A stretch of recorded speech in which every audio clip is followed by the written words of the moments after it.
Lorsqu'il a promis de défendre et soutenir Israël, il était probablement sincère dans ses intentions, mais dès qu'il est devenu officiellement le dirigeant de l'Amérique, Hachem lui a retiré son libre arbitre, l'empêchant ainsi de tenir ses engagements initiaux et de poursuivre la politique qu'il avait envisagée.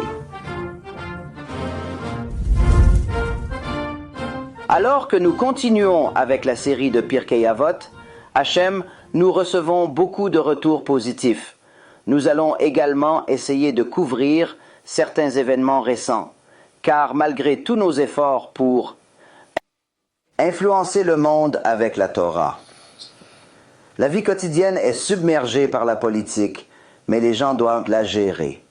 Avec l'aide de Hachem, nous aborderons Parashat Hashavua et Pirkei Avot. Concernant la politique, je n'aime généralement pas en parler. Je ne l'ai jamais vraiment aimé, même avant de connaître la Torah. Simplement parce que, vous savez, pour être un politicien, il faut être un menteur professionnel.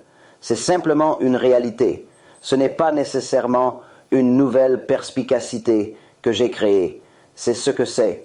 Vous devez, afin d'être un avocat prospère, ce dont nous parlerons aujourd'hui, être un menteur professionnel.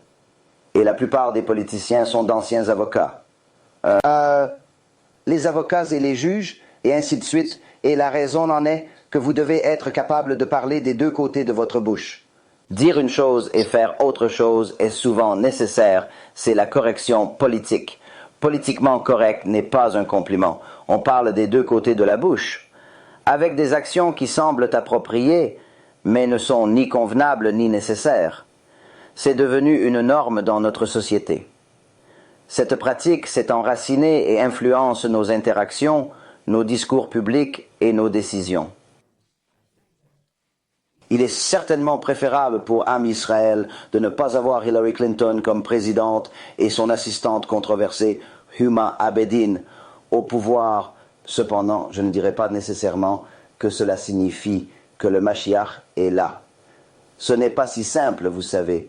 En politique, les choses sont rarement noires ou blanches. Il faut toujours considérer les nuances et les complexités de chaque situation.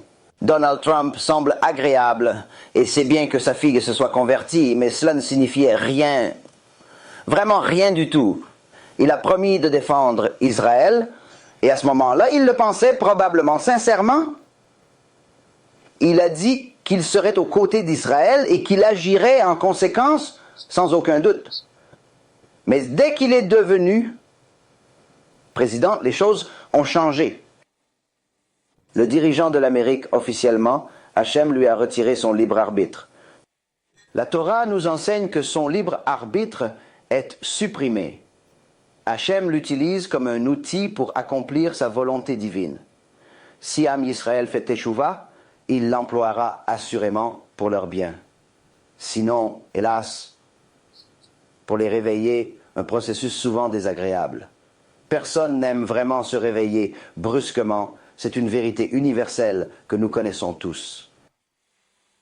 Personne n'aime se réveiller. Les premières secondes sont pénibles. Par paresse, on préfère dormir encore, peu importe la durée.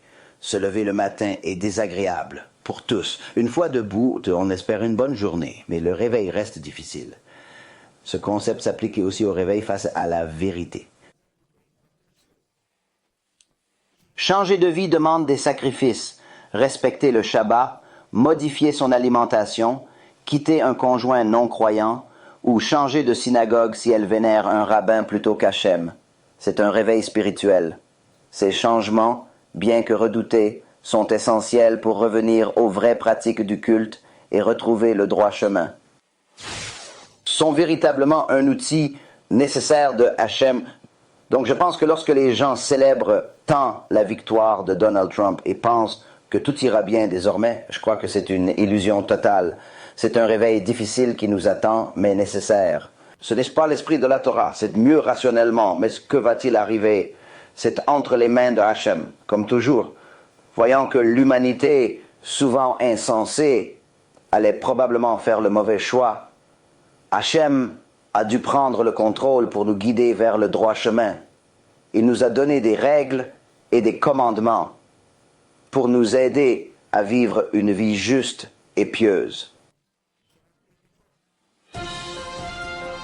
Car au moins avec Donald Trump, cela semblera probablement réaliste, comme si c'était son opinion.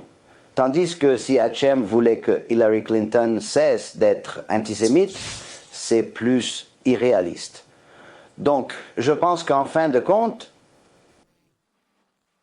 tout le monde doit comprendre que ce qu'Hachem veut arrivera sans exception. À la question « Où était Dieu pendant la Shoah ?», la réponse est simple et claire. Il était là, présent à chaque instant. Il n'y a pas de notion de mal faite par Hachem, c'est important de le comprendre. Il ne fait pas le mal, jamais. Il n'a pas créé le monde pour le détruire, mais pour que le monde le serve et le reconnaisse. Quand les gens posent ces questions, le but ultime de votre vie est de faire la volonté de Hachem. C'est en le servant que vous en tirerez le plus grand bénéfice. Peu importe comment vous le servez, la direction qu'il vous donne ou les obstacles rencontrés, c'est sa volonté. En l'acceptant, vous affronterez plus facilement les difficultés. Tout arrive selon son dessein et en l'embrassant, vous trouverez la force nécessaire. Certains disent « Je n'ai aucun intérêt pour le judaïsme ni à suivre votre Dieu. Je suis heureux avec mes millions, mon entreprise, mes enfants. J'ai tout ce dont j'ai besoin. » Comme nous l'avons évoqué hier, c'est un peu l'attitude de quelqu'un considéré comme un rachat, une personne qui se détourne volontairement des enseignements divins.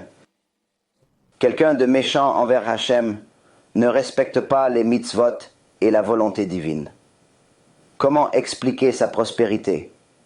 La Mishnah nous enseigne de ne pas désespérer ni penser que le succès d'une personne méchante signifie l'absence de justice divine.